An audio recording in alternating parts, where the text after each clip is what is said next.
Os Cavaleiros do Zodíaco.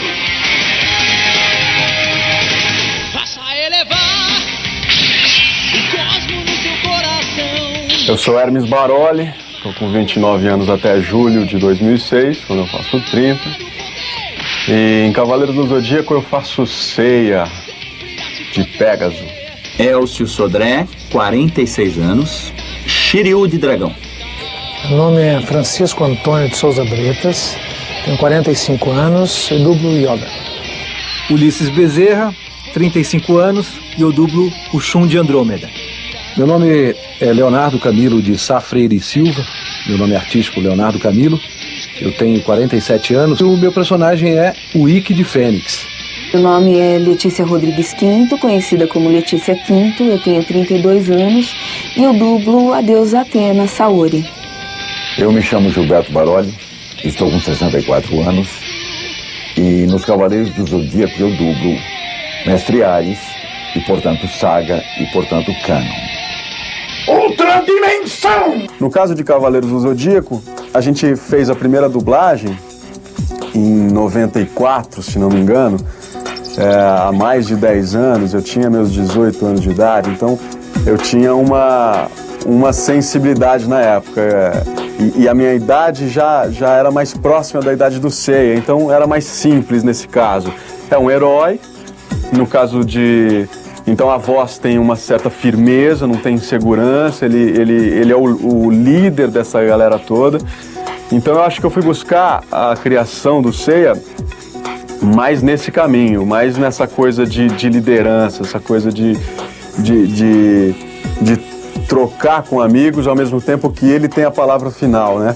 Eu acho que esse foi onde eu me apeguei mais. Nessa nova dublagem, já mais maduro, já conhecendo a série, os 114 episódios que eu já tinha feito, já tinha assistido e tal, eu consegui pegar detalhes desse cara, detalhes da personalidade do Seiya com mais afinco, eu acho. Acho que o trabalho dessa nova dublagem corrigiu alguns problemas da dublagem anterior. Ironicamente, eu gostava muito de apanhar, assim, essas coisas de reação que você... A reação parece ser mais simples de fazer, mas não é tão simples assim, não é só... E ficar, não. E tem formas de apanhar, porque depois que apanha, ele volta, ele retoma das cinzas. Ele não é o Ikki que volta das cinzas, a Fênix que volta das cinzas, mas ele também, ele morreu algumas vezes durante a série e teve forças para elevar o seu cosmo e conseguir retomar a força dele. E ele buscava a força dele justamente nos amigos. Ele lembrava do Shiryu, lembrava da Saori, lembrava que tinha um objetivo pelo que lutar. Isso fazia com que ele retomasse a sua força e encarasse de novo a batalha. Assim, o Shun, a gente, logo que veio a série, a gente não conhecia muito bem. E aí, com o passar do tempo, a gente foi conhecendo o personagem, que é um cara altamente sentimental, que é contra qualquer tipo de guerra, de briga. Ele acha que não há necessidade de luta para conseguir alguma coisa maior que é o bem da humanidade. Então, isso é muito importante, muito bonito, e ele sempre ele não quer lutar. Isso foi de uma maneira muito delicada de trabalhar para não parecer que era uma coisa afeminada, que não é. É uma coisa de compreender mais o mundo. Tem algumas cenas realmente do Shun que são incríveis. Uma que eu mais gostei, e eu vou falhar, é assim, tem uma hora que ele dá o cosmo, a cosmo-energia dele para salvar a vida de outro. Isso é uma coisa muito bonita. Se a gente pensar no nosso dia de hoje, nos nossos dias atuais, essa coisa violenta de alguém abrir mão da sua vida para que outra pessoa possa fazer uma coisa maior, é muito bonito. Isso emociona, porque é difícil hoje em dia você ver essa coisa de se dedicar a alguém. Isso me identifica muito. O que eu mais gostei de dublar em Cavaleiros foi justamente a saga de Hades, quando de repente Saga ele se torna mais humano, ele deixa de ser aquele ser violento que ele foi na temporada normal de Cavaleiros, ele se torna mais humano, assim como Canon. Canon se torna humaníssimo no final da série, tanto é que todos acabam chegando a um determinado fim, eles atingem uma finalidade, não vou contar aí o fim da história, para poderem ir para o inferno enfrentar Hades. O Yoga, o personagem pede uma interpretação mais tranquila, ele é mais silencioso, ele não é como o Seiya, por exemplo, que fala todo o tempo e tem umas falas mais heróicas e frases decisivas. O Yoga é mais recolhido, ele é mais tímido, ele tem toda aquela história com a mãe dele, ele vive muito no passado, ele é sentimental. Então eu procurei fazer uma coisa mais sentimental, mais emocional, talvez um pouco mais melancólica, um pouco mais entristecida. Tem um episódio específico que o Yoga enfrenta seu mestre, Cama de Aquários, e para ele era muito difícil ter que enfrentar e lutar contra o próprio mestre, e o mestre tinha disposição de destruí-lo. E esse enfrentamento foi muito doloroso e para fazer também foi muito emocionante e eu me emocionei bastante. E agora, dublando esse último episódio da saga de Hades também, foi bastante emocionante e triste também. Eu precisei, na época, um pouquinho mais jovem, dar uma encorpada na voz, ou seja, era um herói, não é? E um cara grande, um sujeito com uma personalidade muito forte. Então isso tudo dá a característica que você acaba adaptando para a tua voz. Então eu coloquei uma voz mais colocada, vamos dizer assim, um pouco mais pro grave, até porque tem os poderes, e me inspirei num desenho animado que era o He-Man, que eu sou contemporâneo. Na época comecei com o Garcia Júnior, que ele era um garotinho pequeno, e depois ele cresceu e foi fazer o He-Man. Ele mora no Rio de Janeiro hoje e tal. E o He-Man, aquela voz bacana, toda redonda e tal, isso foi um pouco a minha inspiração para fazer o Ike de Fênix. Inicialmente eu comecei fazendo o Ike de Fênix como um vilão, porque de fato ele era do mal no começo. Era um dos cavaleiros que não se enquadrava, não estava ali trabalhando junto com os outros. Quer dizer, os outros eram do bem, trabalhavam pelo bem, e o Ike tinha uma tendência para ser do mal mesmo.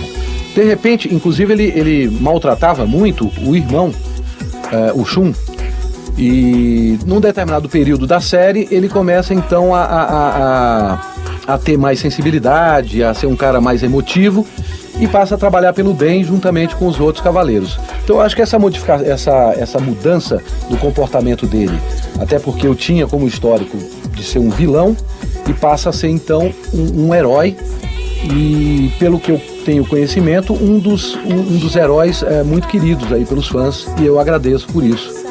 A Saori, ela é uma personagem muito doce. Então eu acho que a escolha, talvez, para que eu tenha feito ela, tem um pouco a ver com a minha voz já ser doce. Então eu acho que uma coisa encaixou com a outra, né? Ela é uma deusa, ela é tranquila, ela é serena. Então foi muito tranquilo trabalhar e tornar a Saori o que ela foi, porque na verdade ela já vem construída pra gente, né? É só a gente seguir mais ou menos como eu fiz, seguir a linha do que já veio preparado pra mim, juntamente com a direção. A Saori, ela é uma personagem que eu posso dizer que ela passou muito tempo durante a série em situações meio comprometedoras, né? Quase pra morrer. Então, assim, eu fiquei congelada, eu fiquei com uma espada, ou com uma flecha. Mas é interessante a forma que ela conduz os cavaleiros, né?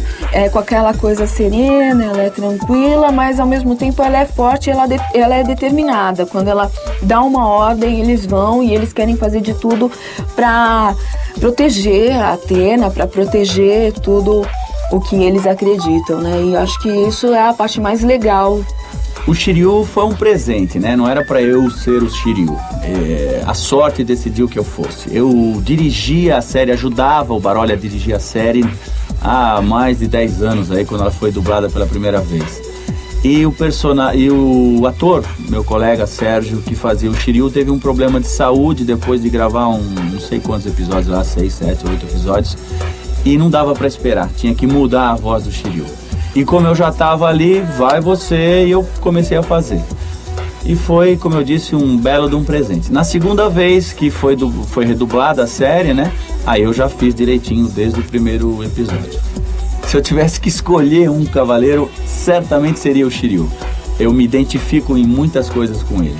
E além do que, ele é o mais bonito, é o mais forte, então é claro que eu ia escolher o Shiryu, né? O Shiryu, na minha opinião, é o líder ali dos 5, na verdade. É ele que é o fiel da balança. Está surpreso, Doku? Isso é graças ao poder do Imperador Hades, o senhor do mundo dos mortos. Em troca da lealdade que jurei ao Imperador Hades, ele me concedeu uma nova vida. E melhor do que isso, junto com um corpo de jovem de 18 anos de idade, quando se está no auge da força, juventude e beleza. Beleza. Em compensação, você, meu caro Doku, tá caído, hein? Uma coisa importante que é preciso saber é que não existe a profissão de dublador, existe o ator. O ator que atua em dublagem, em novela, em cinema, em teatro. Então, para atuar em dublagem, você precisa primeiro se tornar um ator. Uma vez ator, e você só se forma ator estudando teatro. Teatro que é a base disso tudo, né? Mesmo que você queira fazer cinema, TV, você vai começar o estudo no teatro, que é a arte do ator, que tem mais de 3.000 anos de existência. Então, uma vez ator, aí é um bom curso de dublagem e ver se esse é o teu caminho. Quer dizer, você tem que ter uma boa articulação, uma boa dicção. Além de ser um bom ator, você tem que trabalhar todo o seu aparelho fonético. Ele tem que estar muito bem preparado para esse mercado. Uma boa leitura, uma leitura fluente é fundamental. Então, um bom curso de dublagem vai te aperfeiçoar nesse mercado, e a prática disso vai ser fundamental também. E o curso de dublagem pode te ajudar muito nisso. Bom, eu trabalho com a voz, a minha obrigação é cuidar da voz, né? Não que eu cuide como deveria, mas a obrigação é cuidar da voz. Você tem que ter uma preparação, fazer exercício vocal, você tem que fazer exercício de dicção, para na hora que você falar você não se embolar, não demorar mais tempo para fazer. Ainda que tenha esse processo de faz e volta, erra e volta, né? Porque tem sincronismo, então tem a boca que você tem que encaixar e às vezes é bem complicado. Os Cavaleiros do Zodíaco, por exemplo, a primeira versão que nós fizemos há 10 anos atrás era do redublado, né? Em cima do original japonês era redublado em espanhol. E o espanhol ele tem uma interpretação mais dramática, talvez, mais intensa, mais incisiva, né? É vámonos, você tem uma coisa mais heróica, fica um pouco, para nós, para nossa linguagem, para nossa cultura brasileira, fica um pouco canastrão se a gente for fazer como eles faziam. E você fica com aquele som guia todo o tempo falando daquele jeito no seu ouvido. Você tem que anular aquilo e fazer do seu jeito, fazer da melhor forma que você possa. Agora a gente está fazendo com o original em japonês, que também não é fácil. Então, assim, na terceira, quarta tentativa, a gente consegue acertar e sincronizar a boca do personagem sem esquecer a interpretação, a fúria, a força, a emoção e a interpretação, né? E a gente costuma dizer que quanto menos o trabalho da gente aparece, mais perfeito é. Porque mais a pessoa se envolve com o filme, com o desenho, se apaixona pelo personagem e acaba esquecendo que tem ali um profissional, tem um brasileiro colocando a sua voz, a sua emoção, a sua interpretação. Amizade. Shun, você também. Cavaleiros do Zodíaco é o primeiro trabalho que traz o ator em dublagem para frente. É o primeiro trabalho que o público começa a se perguntar quem é que faz essa voz. Tem uma voz por trás desse desenho. Então é um marco na dublagem brasileira, porque o dublador brasileiro ele sempre foi escondido, ele sempre foi anônimo. Cavaleiros muda isso. Consequentemente, cria uma legião de fãs. Esses fãs começaram naquela versão de 94, que eram crianças naquela época, hoje já são jovens de 20, 25 anos, e abarca também a nova geração de fãs. Isso faz com que a gente tenha um leque muito grande de pessoas que nos procuram. A internet ajudou muito isso, tornou acessível o ator para com o público. E isso é fantástico pela troca de figurinhas, quer dizer, o fã ele conhece a série a fundo, conhece detalhes dos personagens, tem vontades que ele expressa num e-mail, num scrap ou numa carta mesmo que ele manda pra gente. Isso ajuda a gente entender a importância desse seriado na vida de milhares de brasileiros, faz com que a gente corrija erros, com que a gente fique atento às cobranças dessas pessoas. Os fãs, inclusive, exigiram que a voz original, a primeira dublagem, as vozes fossem mantidas para essa nova dublagem. Então os fãs têm uma participação direta na dublagem de Cavaleiros. Na época eu tinha vizinhos que iam bater na minha porta para pedir autógrafo. A criançada me via na rua e adorava. Ai, você é a Saori, faz a voz da Saori. Ai, o que vai acontecer com ela e tal. Acho curiosíssimo, ainda hoje me surpreende, né? Porque eu faço teatro também. Então, muitas vezes eu fui reconhecido, terminava o espetáculo, aí batia no camarim. Os garotos meio assim, indecisos, né? Eles chegavam assim, um pouco tímidos, dizendo, escuta, você faz dublagem? Aí eu já sacava que eles estavam querendo falar de Cavaleiros do Zodíaco, certamente, né? Eu falei assim, faço. Você faz o yoga dos Cavaleiros do Zodíaco? Faço. Eles adoram, e autógrafo, a gente troca informações, eles querem saber como é que é. O Shiryu me apresentou, assim, centenas de amigos. Porque quando a gente vai nos eventos de dublagem, né, tem aqueles fãs de anime e o Shiryu sempre faz um sucesso danado. E eu, por tabela, passo a ser o Shiryu, né? Com esse cabelão que eu tenho igual ao do Shiryu, passo a ser o Shiryu. E assim, a relação é ótima, porque a gente se sente... O dublador é um profissional que, antes de Cavaleiros do Zodíaco, ninguém sabia quem era. Com o Cavaleiros do Zodíaco, ali começou, ali apareceu o fã. Foi o Cavaleiros que mostrou para todo mundo quem eram os dubladores. A partir dali a gente começou a lidar com os fãs. E caramba, é muito gratificante você ser abraçado e beijado e autógrafo, é muito legal. O relacionamento com os fãs é maravilhoso. Eu gosto demais deles, eles são muito respeitosos. E eu sempre digo que o fã de anime é uma pessoa especial porque não fuma, não bebe e não joga. O vício dele é anime. Então, graças a Deus que ele tem esse vício. Shiryu, estou sentindo um cosmo. Saori, eu preciso salvar a Saori. Saga, isso não vai ficar assim! Nesse meio não tem como, né? Você tem que ser amigo de todo mundo. A gente se encontra o dia inteiro em vários estúdios diferentes. A gente não faz só o Cavaleiros juntos, né? A gente dubla outras coisas juntos. Um dirige o outro. Um dia eu tô dirigindo o Ulisses, outro dia o Ulisses tá me dirigindo, o Hermes, o Bretas, enfim.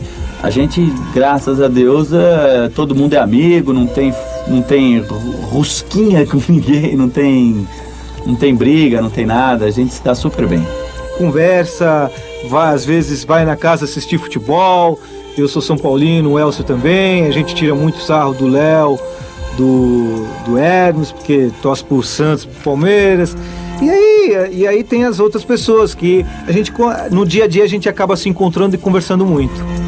Apesar de não termos não termos dublado em nenhum momento os Cavaleiros juntos, porque cada um faz a sua parte, mas o Hermes, por exemplo, quando eu comecei, o Hermes Baroli, que faz o Seiya, quando eu comecei na dublagem, nós todos começamos mais ou menos na mesma época. Quando eu comecei, o Hermes também dublava, e ele era um garoto, eu devia ter uns 20 anos, 21 anos talvez, e o Hermes tinha 10, 11 anos. Era super garoto, né? E hoje já homem feito e tal. Essa troca de figurinha entre a dublagem carioca e a paulista, quer dizer, em São Paulo, o elenco de São Paulo e os vilões que surgem agora, com a Miriam Fischer, com o Guilherme Briggs, é uma troca saudável, graças aos fãs e que dá o tom dessa nova dublagem e que vem complementar essa nova saga, que vem com mais qualidade, que vem com mais força, com traços mais bonitos. Eu acho que quem estiver acompanhando essa nova saga de Hades não vai se arrepender, vai curtir mais do que curtiu a nova série e vai ficar com água na boca e esperando ansioso pelo que vier pela frente aí. Ave Fênix! Só pra terminar, né?